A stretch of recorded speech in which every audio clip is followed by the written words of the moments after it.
That's some of the extra tips and tricks I've got. Now, I did want to mention, I've kind of brought up the training class a little bit. I want to show some of the benefits. We've got two flavors of the training class geared towards simulation, which is a 3-day training class, and then simulation professional, which runs right after that, the following 2 days.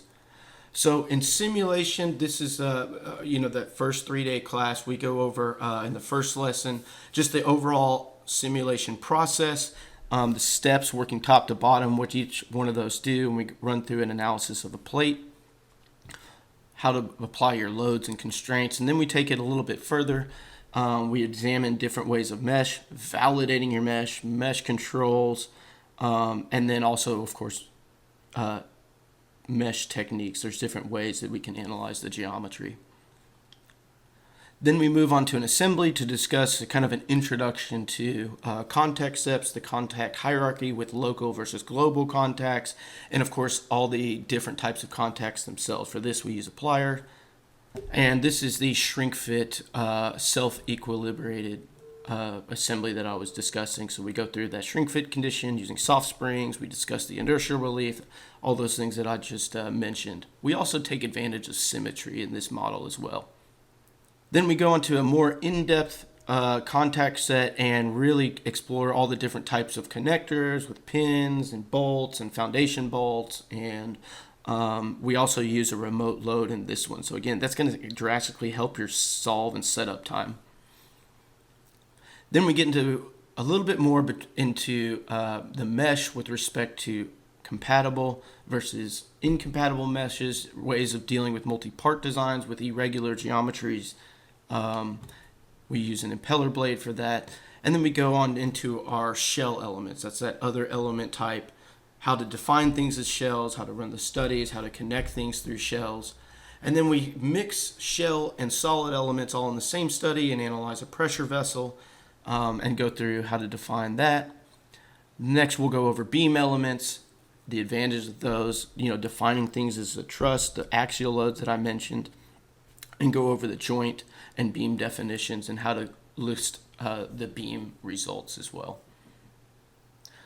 Then we combined all three element types in solid, beams, and shells, how we set up the contact sets, what does that definition look like, and how we can take advantage of using those different element types in one simulation analysis to, again, decrease our solve time.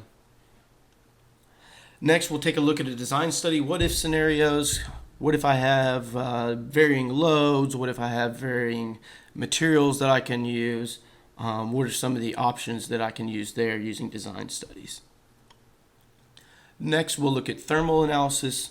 So we're going to use an input, kind of like we did previously, as an input, and we'll look at the static stress from that thermal input in there.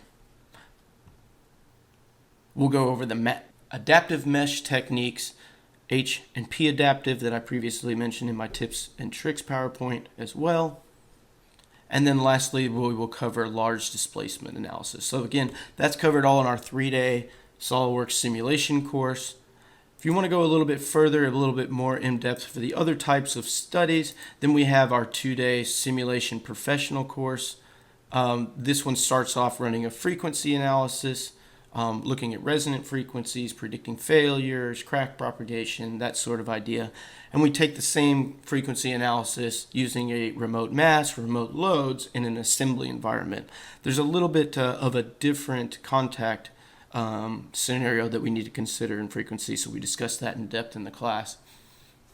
Then we go over a buckling study, look at those compressive loads for structures.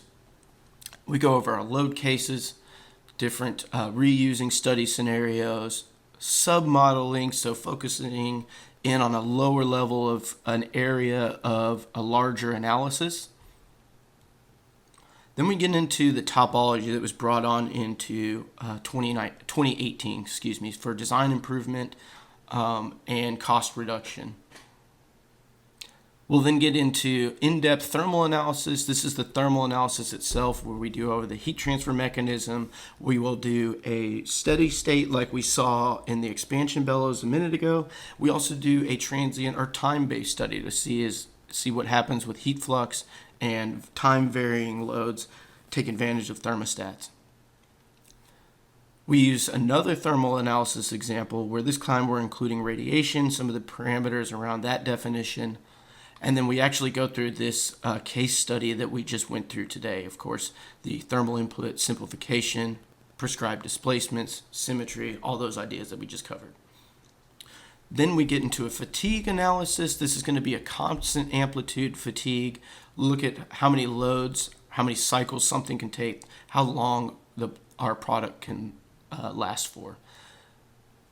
Then we do a variable amplitude fatigue study. We'll look at a shock system of a bicycle, do a drop test analysis to look at shock loading or a drop test, and then we'll get into an optimization. Optimization is another heavy hitter if you've got simulation professional, where you can really reduce cost. It essentially sets up a matrix of scenarios, kind of similar like design studies, only you can specify a goal. What's the goal of this study? Normally it's to minimize mass, reduce cost, but you can vary dimensions, vary materials, simulation inputs, all sorts of that kind of information, all within one optimization analysis. It's a very, very powerful study.